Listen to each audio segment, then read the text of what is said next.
सवाल यही है आपके दिल में, मुझे मालूम है कि भाई ये डील है कि ड्रामा।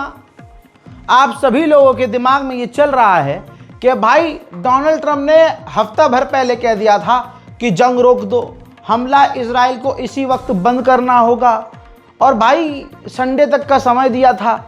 और भैया आधा हफ्ता निकल चुका है, संडे ख़त्म हो चुका है, भाई डील कब होगी? मेरे भाइयों यही सवाल हमारा भी है कि डील कब होगी। लेकिन एक बात आप भी जानते हैं, मैं भी बोल देता हूं और बार बार बोलता हूं, 2 सालों से यही बोला है कि ये डील का ड्रामे होते हैं। हर बार एक नई उम्मीद पूरे यकीन के साथ दी जाती है कि होने वाली है डील, और इस बार ज़्यादा उम्मीद और ज़्यादा यकीन हम लोगों को और मुसलमानों को इसलिए था क्योंकि अरब देश इसमें इन्वॉल्व थे। पाकिस्तान जो एक मुस्लिम देश है वो खुद इन्वॉल्व था, और बड़ी खुशी हो रही थी कि भाई पाकिस्तान और मुस्लिम देशों ने मिलकर डोनाल्ड ट्रंप के साथ ये डील बनाई है तो डील हो ही जाएगी, हमास मान ही लेगा। लेकिन नहले पे दहला तब सामने आया 2 दिन बाद ही कि जो 20 पॉइंट पाकिस्तान और अरब देशों ने ट्रंप के साथ मिलकर बनाए थे वो 20 के 20 पॉइंट चेंज हो गए हैं। ये पाकिस्तान के विदेश मंत्री ने कंफर्म कर दिया, अरब देशों ने कंफर्म कर दिया। तो सवाल ये है कि डील होगी या ये ड्रामा है? डील है कि ड्रामा है?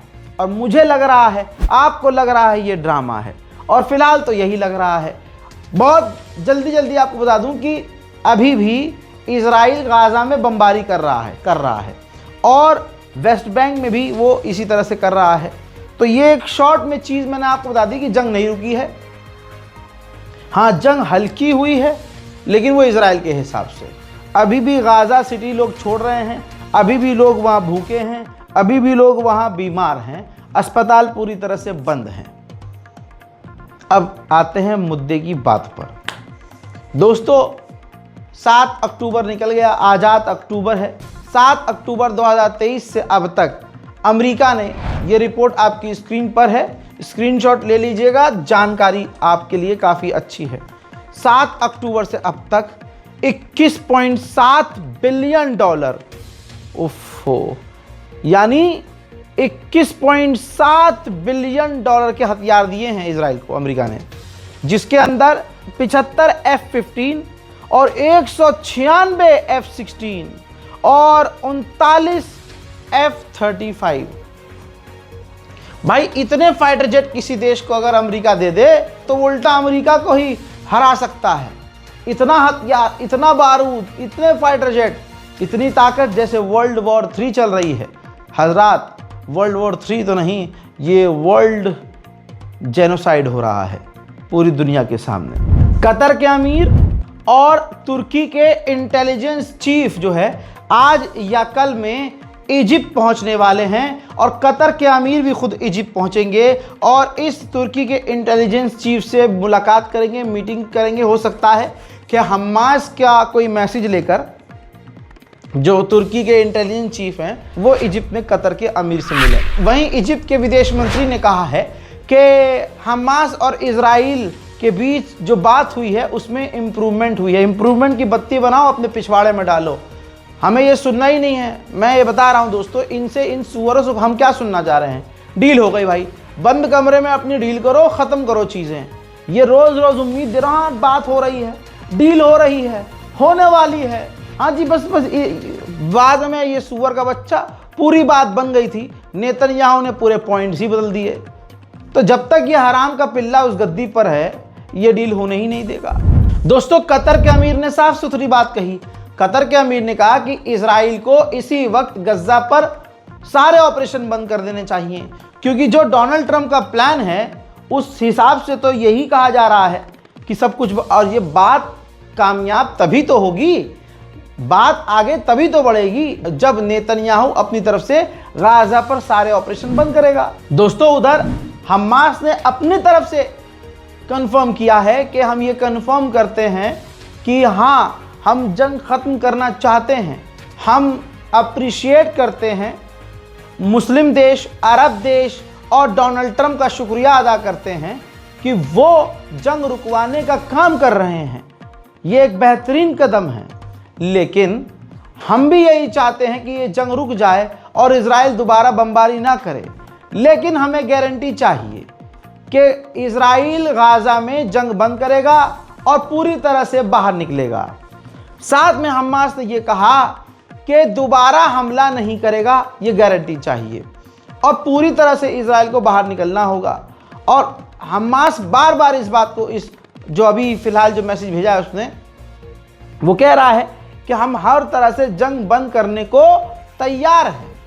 तो अब सवाल ये है कि फिर अड़ कौन रहा है? इजराइल के अलावा है ही कौन? हजरात, पत्रकारों ने ट्रंप से पूछा कि क्या आपने अरब देशों को गारंटी दी है कि इस जंग बंदी के बाद इजराइल दोबारा गजा पर हमला नहीं करेगा? तो डोनाल्ड ट्रंप ने सीधा जवाब देने के बजाय गोल मोल जवाब दिया है, लेकिन जवाब का मतलब पॉजिटिव निकाला जा रहा है, क्योंकि ट्रंप ने कहा है कि हमारे पास पावर है, हमारे पास हर तरह की और कई पावर है जिससे हम सब कुछ कर सकते हैं और हम वो सब कुछ कर रहे हैं जिससे ये जंग रुक जाए। सुनिए। On the Middle East, what guarantees are you giving your Arab partners that Israel will not resume its offensive after the hostages are released? Well, the primary guarantee is once this deal happens, if it does happen, look, they're in negotiations right now, we are going to do everything possible. We have a lot of power, and we're going to do everything possible to make sure everybody adheres to the deal. Okay? Israel की नीयत हर बार clear हो जाती है कि सही नहीं है। ये देखिए, गाजा के अंदर इजराइल हवा से पर्चे गिरा रहा है, जिस पर्चे में धमकी है कि इस वक्त भले ही कुछ भी हो, लेकिन गाजा में वापस लोग न लौटें। जो लोग जा चुके हैं वो वहीं दूर रहें, जहां हैं वहीं रहें, लेकिन गाजा न लौटे। इजराइल पूरी दुनिया से झूठ बोल रहा है। अभी भी इजराइल, अभी कुछ वक्त पहले, कुछ ही देर पहले इजराइल गाजा पर खतरनाक बमबारी कर रहा था और अभी भी कर रहा है। हो सकता है जब आप ये रिपोर्ट देख रहे हो इजराइल गाजा में, तब भी बमबारी कर रहा हो। देखिए अभी का हमला।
भैया दिन तो दिन, ये तस्वीर अब मैं रात की दिखा रहा हूँ। गाजा के अंदर इजराइल जैसे रात को फ्लेयर्स दागता था, हमले करता था, वो अभी भी कर रहा है। गजा में अब बचा ही क्या है, लेकिन इजराइल फिर भी हमले कर रहा है। ये चंद मंजर आपको दिखा रहा हूँ। अल्लाह अकबर। इसके लिए मैं एक जुमला इस्तेमाल करता हूँ, आप भी वो याद कर लीजिए। गाजा के अंदर अब राख है, गाजा सिर्फ अब राख हो चुका है। आप इन इमारतों को देखिए, अब ये इमारत नहीं, खंडर हैं। ज़मीन पर आपको हरियाली नहीं और ज़मीन पर अब मिट्टी नहीं, सिर्फ राख है, मलबा है और कुछ नहीं। उधर मुसलमान तो बैतुल मुकद्दस में जा भी नहीं पा रहा है, लेकिन यहूदी भारी मात्रा में रोज़ बैतुल मुकद्दस में घुसपैठ कर रहे हैं।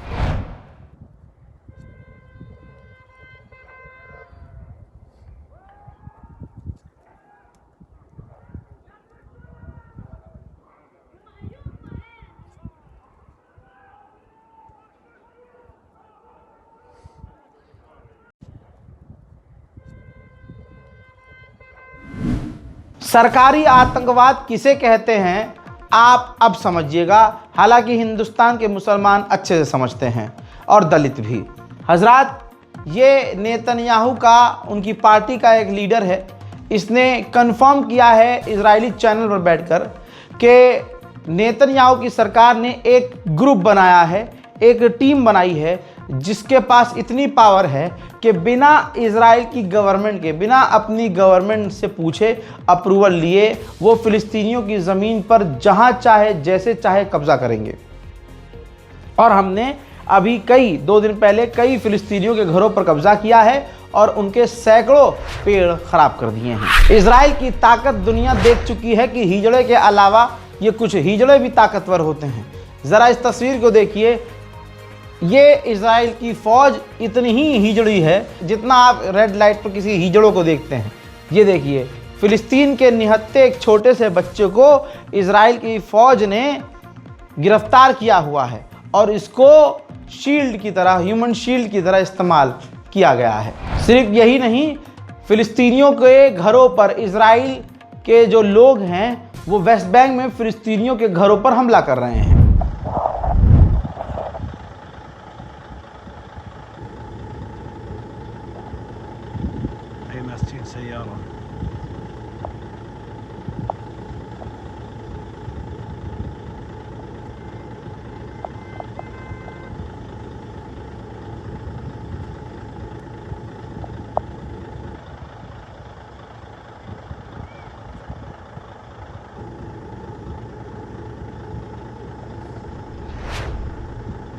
आज जैसे भारत के एक सड़े हुए समाज की मानसिकता दुनिया का हर एक व्यक्ति समझ रहा है, वैसे ही यहूदियों की गंदी मानसिकता दुनिया समझ रही है। इजराइल के ही टीवी चैनल पर एक एंकर ने इजराइल की एक्ट्रेस से पूछा कि गाज़ा में जो हो रहा है इस पर आप क्या कहेंगी। तो उस एक्ट्रेस ने कहा कि जो हो रहा है वो गलत है, मुझे दुख है इस बात का, लेकिन हमें ये समझना होगा कि जब वो बच्चे जो मारे जा रहे हैं अगर वो बड़े होंगे तो वो आतंकवादी ही बनेंगे। यानी ये मानसिकता इन लोगों की है कि अगर कोई मुसलमान होगा, बच्चा भी, मासूम भी, तो वो बड़ा होकर आतंकवादी ही बनेगा। ये मानसिकता ग्लोबल है। वहीं 7 अक्टूबर को ये घटना हुई थी, इजराइल के ऊपर हमला हुआ था, हमास ने हमला किया था। तो देखिए, ऐसे में जर्मनी तो सबसे आगे कूदता है इजराइल को खुश करने के लिए। तो जर्मनी का जो ऐतिहासिक दरवाज़ा है, गेट है, उस पर इजराइल का झंडा लहराया गया है, बनाया गया है लेज़र से। पूरी दुनिया ये देख रही है कि पूरे एक मुल्क को ख़त्म कर दिया गया है। यहाँ तक कि गैर मुस्लिम भी गाज़ा के हालात को देखकर रो दे रहे हैं और सड़क पर उतर के प्रदर्शन कर रहे हैं। लेकिन दोस्तों, ये कलयुग है।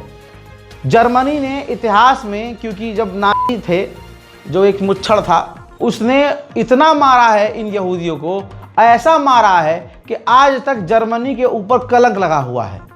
अब वो पाप मिटाना है जर्मन को और जर्मनियों को, है कि हम तो बहुत पीस लविंग है। तो जर्मनी का जो चांसलर है, इजराइल के एक प्रोग्राम में, यानी अपने ही मुल्क में, जो 7 अक्टूबर को दुख की तरह इजराइल मनाता है, उस पर आकर ज्ञान देने लगा कि इजराइल के साथ, यहूदियों के साथ बहुत बुरा हो रहा है। आज पूरी दुनिया में यहूदी बुरा पे, हमारे मुल्क में यहूदी इतना बुरा पे, क्योंकि इसके पिछवाड़े में हाथ डाल के मूसाद ने इसके हलक में हाथ डाला हुआ है और वो पपेट की तरह इससे सब कुछ बुलवाते हैं। यह बात याद रखिएगा। अब इसकी एक्टिंग देखिएगा और आप अपना दिल बड़ा रखिएगा। 50 रुपये इसकी एक्टिंग के मत काटिएगा। देखिए। Immer wieder diese eine Frage stellten, ob denn den Juden niemand geholfen habe. Ohne ein Festhalten an der Hoffnung auf eine positive Antwort, so schreiben sie weiter, ohne ein Festhalten an der naiven Hilfserwartung des Kindes, wären wir doch als Menschen verloren. दोस्तों, एक community है जो जानवर community होती है, चीखते चिल्लाते हैं, उनका ट्रेडिशन है ये जानवरों की तरह रहना, आदिवासी। तो भाई, ये कम्युनिटी पूरी दुनिया में अलग अलग जगह है। ऑस्ट्रेलिया के अंदर ये कम्युनिटी है, इसने अपना वही चीखम चिल्ली वाला प्रदर्शन करते हुए इजराइल का सपोर्ट किया और फिर फ़िलिस्तीन का झंडा फाड़ दिया। फ़िलिस्तीन का झंडा फाड़कर इन्होंने ये दिखाने की कोशिश करी कि इजराइल की कितनी फटी पड़ी है और इनकी कितनी लगी पड़ी है। इजराइल को खुश करने के लिए, जिनको झांट कोई नहीं जानता, वो पता है उनको कि हम इजराइल की तारीफ़ करेंगे तो इजराइल पैसा भी देगा, अमेरिका प्रमोट भी करेगा। तो ये हैं झटकुल्ले।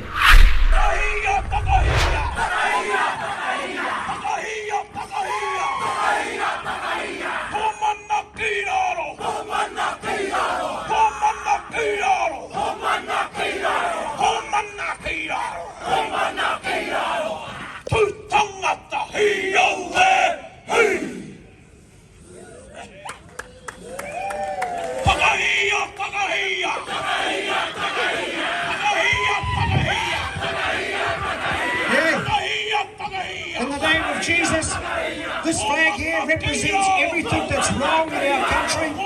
This flag, the Palestinian lie, right in the name of Jesus, we're going to rip it and destroy it. मैं बहुत जल्दी बड़ी बड़ी बातें बोल के आगे निकल जाता हूं, समझने में समय लगेगा आपको, पीछे करके देख लिया करिए, एक वीडियो को दो बार देख लिया करिए, ज़्यादा समझ में आएगा। अब बरतानिया, जैसे मैं कहता हूं कि इजराइल के सपोर्ट में कुछ देश बिल्कुल नंगे होके उसके साथ हैं। एक तो जर्मनी है, जर्मनी तो ऐसा है कि मतलब जर्मनी और ब्रिटेन ऐसा है कि जैसे एक अय्याश, एक हरामी टाइप का आदमी है, लेकिन उसके पास इतना पैसा है कि दो उसके पास गोल्ड डिगर गर्लफ्रेंड हैं।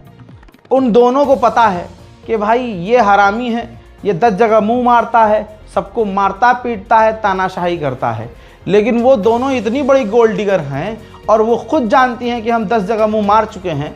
तो ऐसे में वो क्या कर रहे हैं, यानी वो दोनों जर्मनी और ब्रिटेन अपने आका को, अपने मतलब समझ रहे हैं, इजराइल को खुश करने के लिए जैसे ही इनका आका इनकी तरफ देखता है, फ़ौरन ये अपनी चड्डी बनियान उतार के उल्ट लेट जाते हैं, यार जो करना है कर लो। ये है जर्मनी और ब्रिटेन। ब्रिटेन क्या कर रहा है, ब्रिटेन ने बीच में जब इसकी खतरनाक लेवल पर आलोचना हुई तो ब्रिटेन ने कहा कि हम इजराइल को हथियार नहीं दे रहे हैं और हमने इजराइल को हथियार देना कम कर दिया है। रिपोर्ट यह है जो आपकी स्क्रीन पर है, एकदम ताज़ा है। रिपोर्ट यह है कि तेल अवीव को यानी इजराइल को ब्रिटेन ने पिछली बार से बम, मिसाइल और जेट के पार्ट इसी महीने हद से ज़्यादा भेजे हैं, रिकॉर्ड तोड़।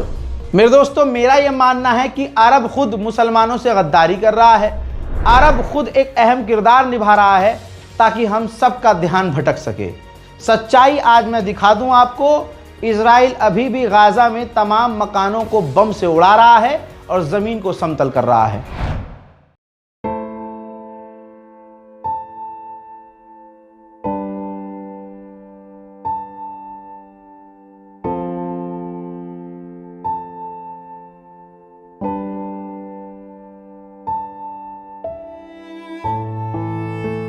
हज़रात मोहतरम, फ़िलहाल के इस अपडेट में इतना ही। लौट रहा हूँ और भी जानकारियों के साथ। इस स्कैनर का इस्तेमाल कीजिए। अगर स्कैनर काम ना करे तो बैंक अकाउंट डिटेल यहाँ मौजूद है। बैंक का अकाउंट नंबर है, बैंक कोटक है, नाम अली रज़ा आएगा। और गाज़ा और फ़िलिस्तीन की मदद करने के लिए दिमाग में अगर कुछ है तो आप इस अकाउंट के ज़रिए गाज़ा और फ़िलिस्तीन तक मदद पहुँचा सकते हैं। साथ ही आपको बता दूं कि कुछ नहीं कर सकते, ज़रूरी नहीं है कि आप डोनेट करके ही मदद करें। सबसे बड़ी चीज़ है दुआ। दुआ कीजिए, दुआ दीजिए, अपने मुल्क के साथ साथ गाज़ा और फ़िलिस्तीन के लिए दुआ कीजिए। और अगर दिल में कहीं जगह बच जाए तो मेरी और मेरी टीम के लिए भी दुआ कीजिए। जय हिंद।